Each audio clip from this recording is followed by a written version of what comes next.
Welcome to the New Economy, What's Next? My guest today is Dr. David Hagenbu. He's a professor of marketing at Messiah University, and we're going to talk today about business ethics and the importance of it in the modern and new economy. So stay tuned. One by one, employees from the tourism sector show up here at the National Insurance Board seeking financial assistance. Wherever you roam, and admit that the waters around you have grown, except that soon you'll be drenched to the bone. If your time to you is worth saving, then you'd better start swimming or you'll sink like a stone, for the times they are a-changing. Come writers and critics who prophesize with your pen, and keep your eyes wide, the chance won't come again. And don't speak too soon, for the wheel's still in spin. There's no telling who that it's naming, for the loser now will be later to win, for the times they are a-changing. Dr. Hagenbu, how are you doing today? Thank you for coming on the show. I'm doing great, DRC. Thank you for having me. Thank you. So let's dive right in. Ethics. Why are they important for business? Yeah, well, I think as organizations go through their day-to-day, there's any number of ways that they can realize that they just can't really be sustainable without a good ethical mooring. Mm-hmm. And that starts at the top and runs all the way down throughout the organization. Mm-hmm. But many people have written about this and have found different results over the years, but it seems like time and time again they find that in order to do well, you also need to do good. Yes. Which means that organizations like to deal with other organizations that treat them well, treat them ethically. Mm-hmm. And as individuals, we're the same. We typically don't want to be in relationships with people that we don't trust. Mm-hmm. We don't want to buy from vendors, manufacturers that we don't have faith in. Mm-hmm. And pretty much everyone is like that. So relationships, whether it's on an organizational level or on an individual level, typically don't last very long if they're not rooted in a sense of ethics and trust. Yeah, and it's important, especially now with the turmoil of this whole COVID world, how you almost need good customers that are going to continue to patronize your business, and the best way of doing that is to line your interests up with theirs. Could you talk a little bit about how it's important to recognize the values of the people that you're doing business as well, and how that relates to business? Yeah, that's really a great question, and I think over the last several years especially, that's become more and more of a clear need for businesses. Mm-hmm.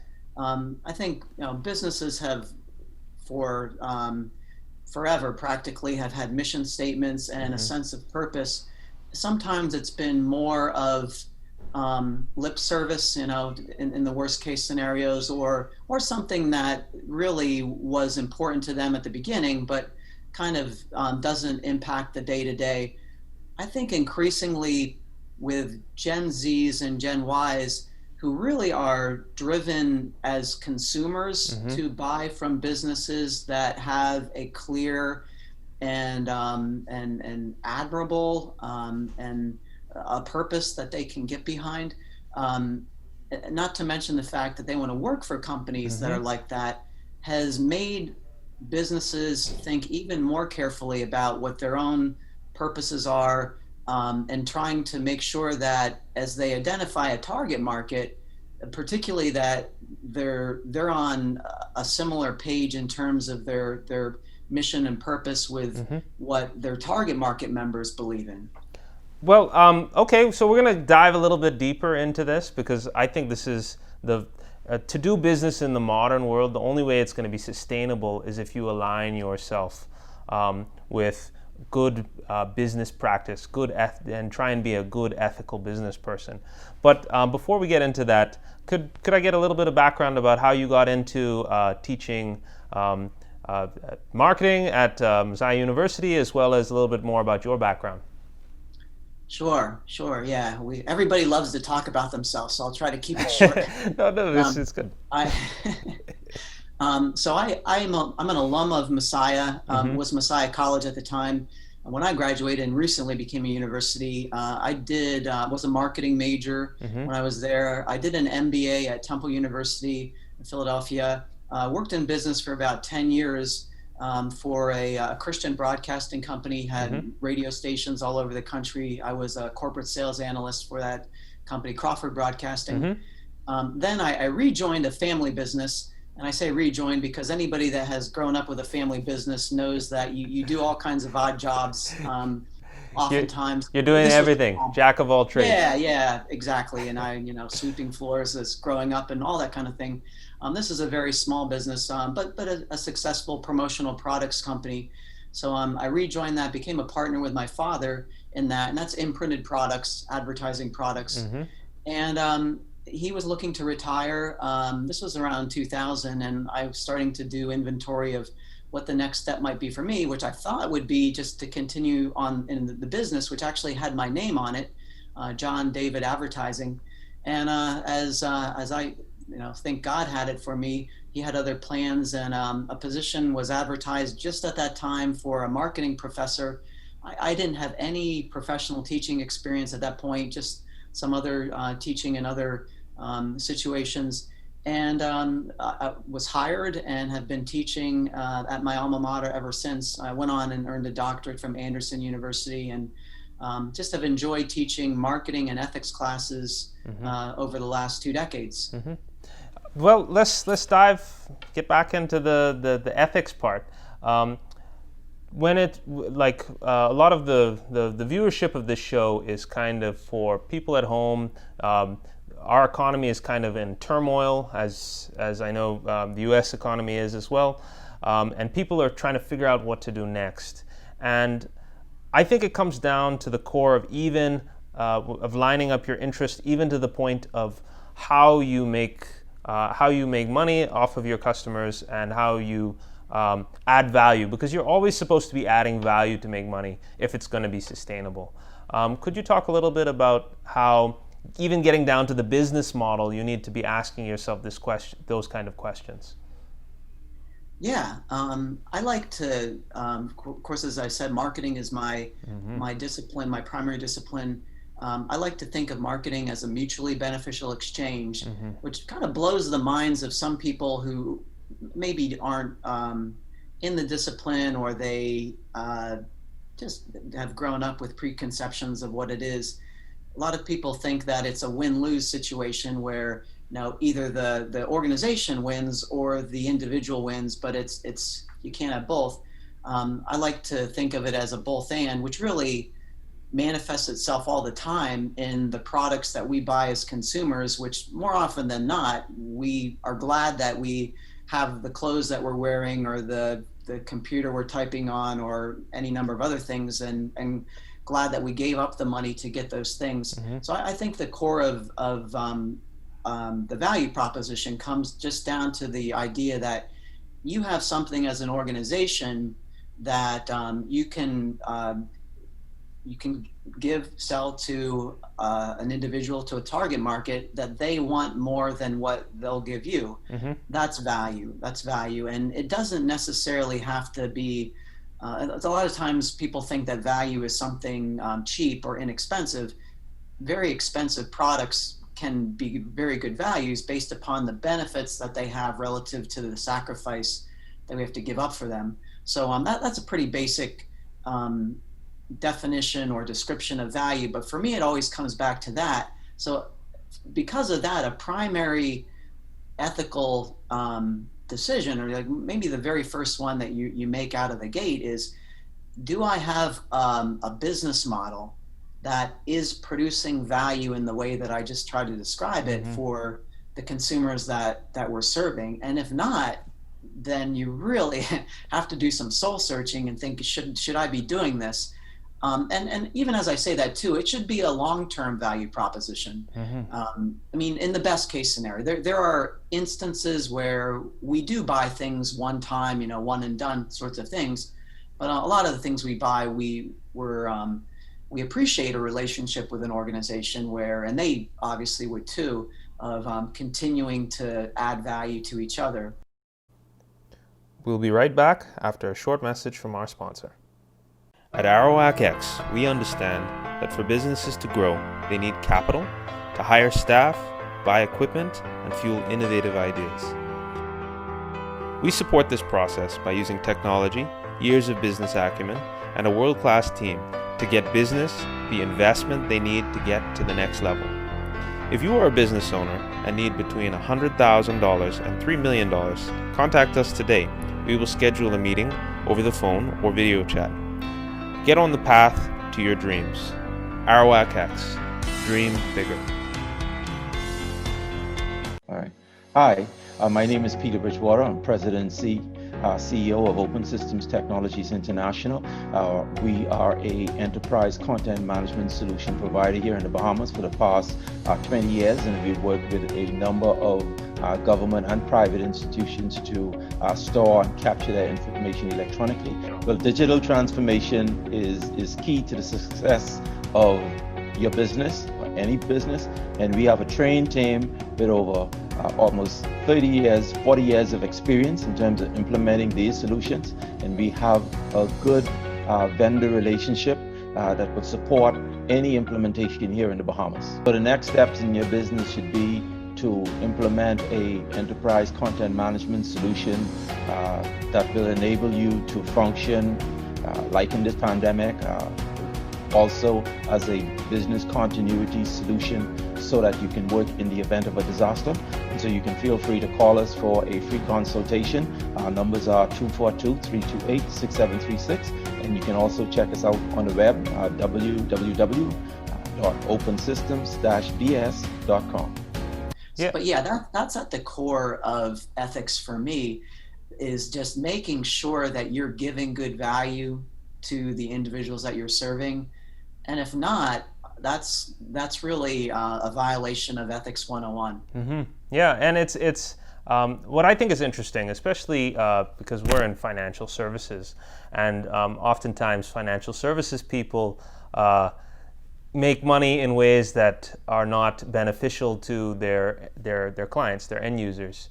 And what I think is, we spent a lot of time thinking about when it's appropriate to charge fees, and we've always make sure that the fees that we charge happen when we've added value to the end user. So whenever a business gets funded, we'll take a fee from that instead of the fees, like withdrawal fees, deposit fees.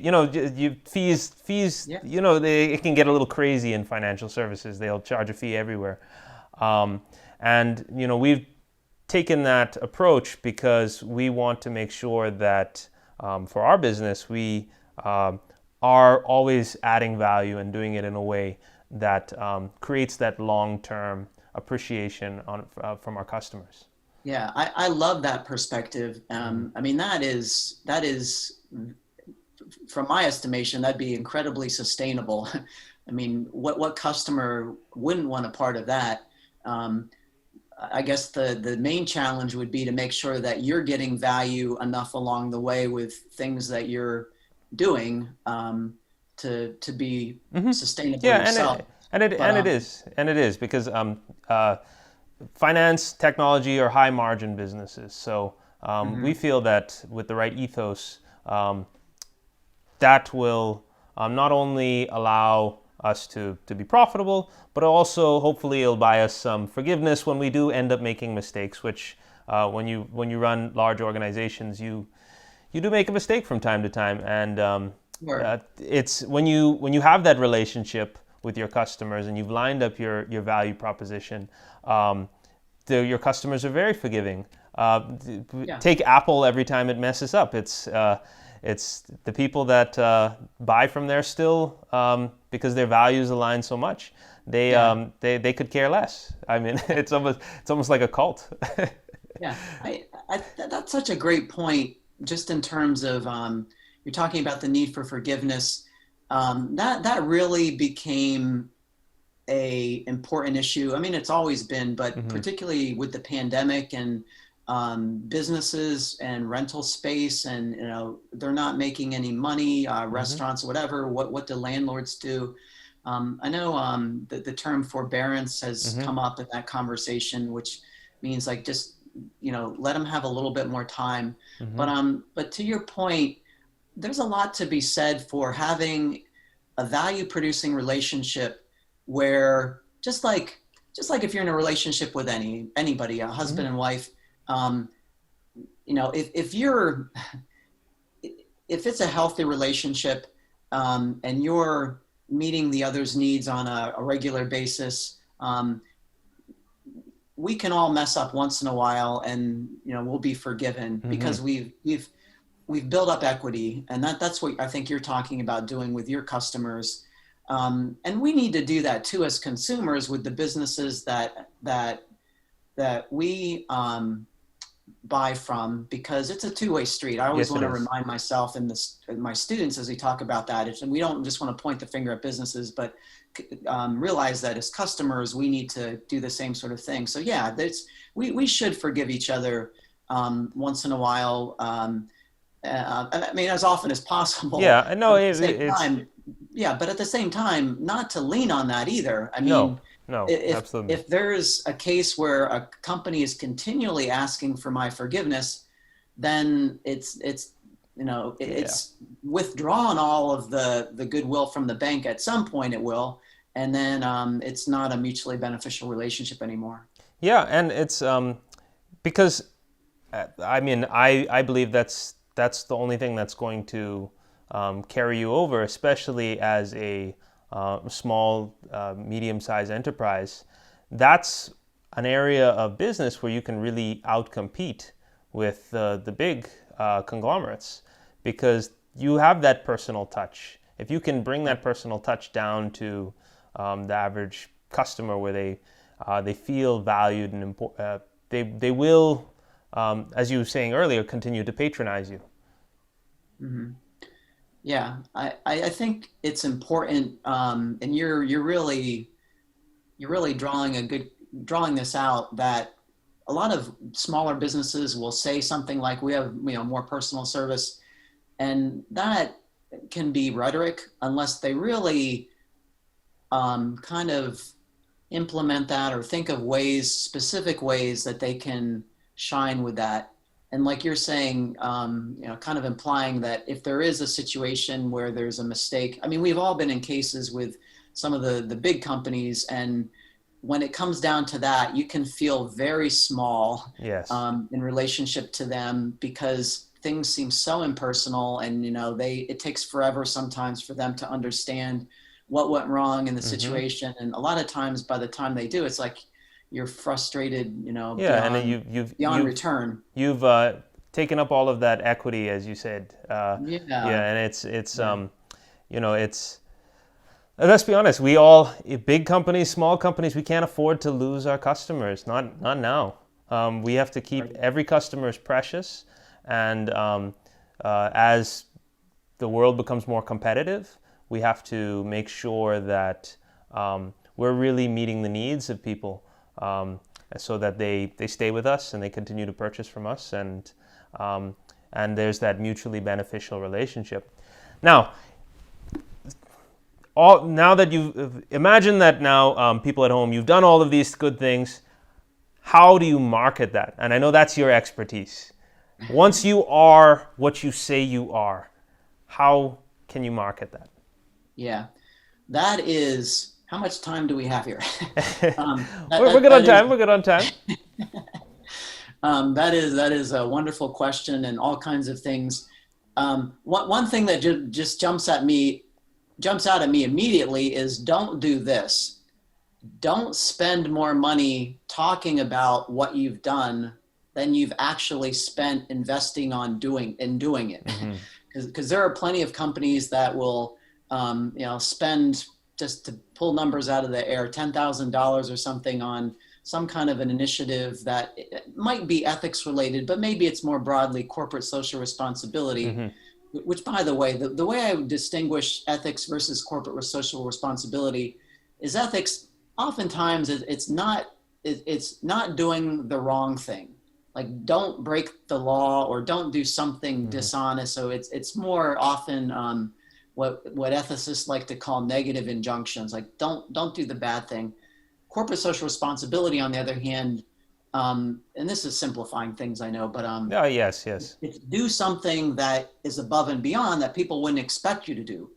Like if there's a disaster, the fires that are happening here in U.S. and California right now, it's, try to do something to help out with that, sending some maybe people for volunteerism or money, donate or whatever, or take a stand at issues of social justice, do things like that. But don't invest very little in the actual solving of that problem, but then spend 10 times as much with a TV commercial or something, trumpeting what you've done, because that it flies right in the face. I mean, you even if you did go into it for the right reasons, you can easily look like a hypocrite, and it's Exactly. and that's probably the worst thing you could be in business, is you're a glaring example of where your values are false.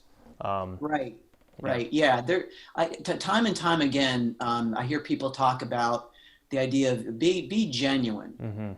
Be genuine. We all make mistakes, as we were talking about early on. I mean, admit your mistakes when you make them in the right context. People don't necessarily need to hear every little thing that's just immaterial, but certainly things that are important to them to know. So just be genuine. Be genuine as an individual. Be genuine as an organization.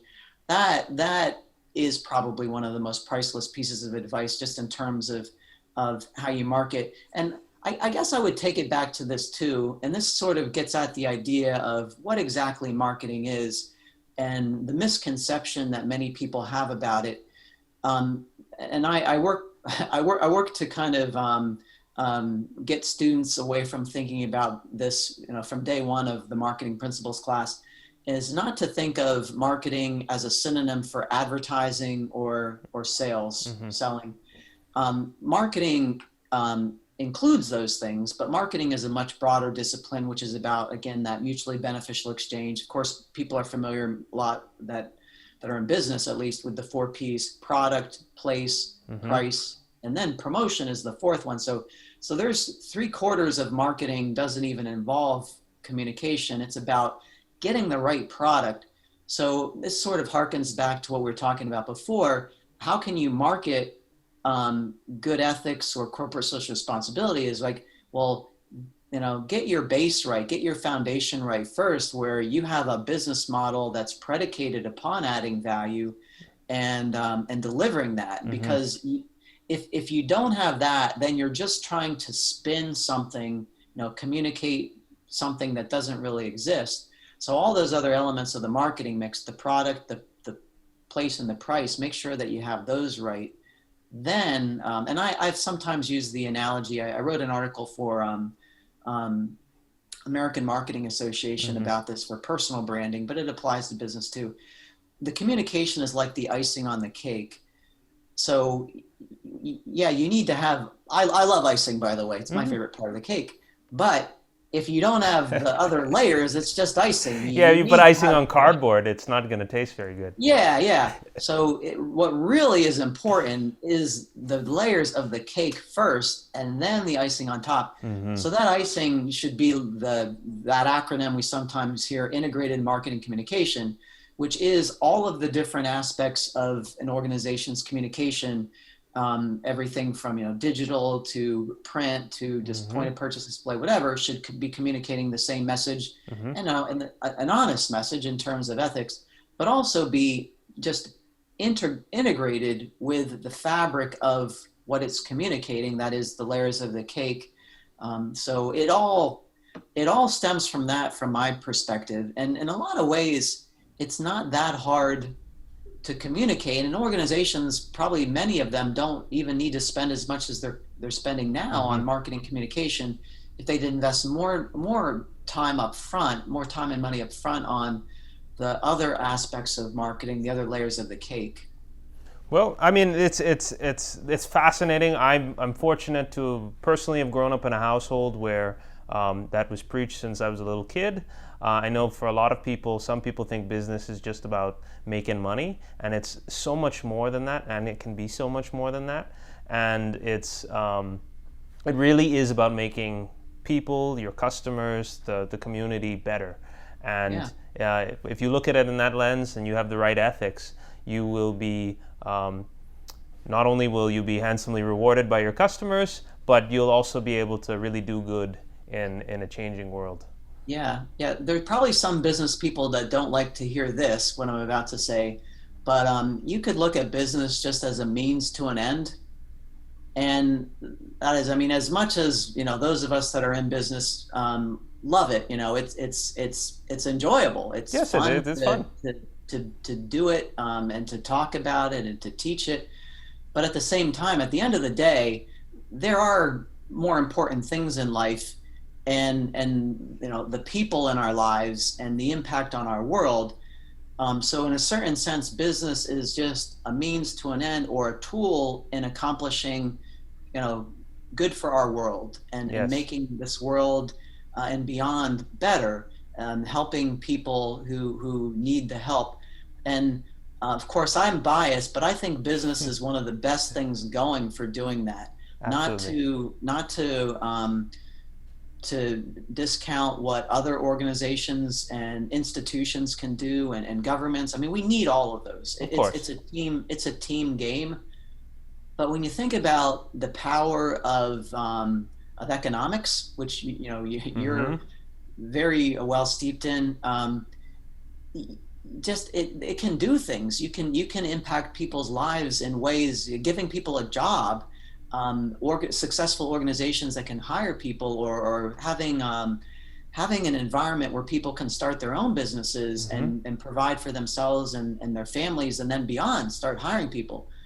That is powerful, life-changing stuff there. I mean, it's exciting just to think about that and it's very sustainable. Oh yeah, absolutely. Yeah, you don't have to keep funneling money into it. It funds itself. Yes. In ways that give people self-esteem and build them up too. Yes. Because there's nothing more. Well, I shouldn't say there's nothing more, but there are few things as motivational as a job that you love to do, working with people who are enjoyable, whether they're your coworkers or your clients or the vendors, the other people you work with. There's few things that have that kind of enjoyment and excitement to them, and just self-esteem, and knowing that you're doing something meaningful, you're helping yourself, the individuals you love, and others as well. So it's all so much positive impact with what business does. Thank you for coming on the show, and I learned a lot. I'm sure my viewers at home learned a lot. You're very welcome. It was my pleasure. I really enjoy these conversations. It's nice to meet you, DRC. And again, congratulations on all the good work you're doing, and pray that you'll keep that up. Thank you. Thank you very much. So that was Dr. Hagenwu, and we'll see you next time. I look outside my window and nothing seems the same. I hear their voices howling, and I feel the winds of change. So yeah, this past year has been crazy. The UK has left. The outbreak is very high risk. Emergency order. That the Dow will drop. The job loss numbers staggering. Retail traders are cashing in. Join me on The New Economy. There I interview innovators, technologists, financiers, and business people on what's next in the new economy. Season 2, every Tuesday and Thursday at 9 p.m. on our TV.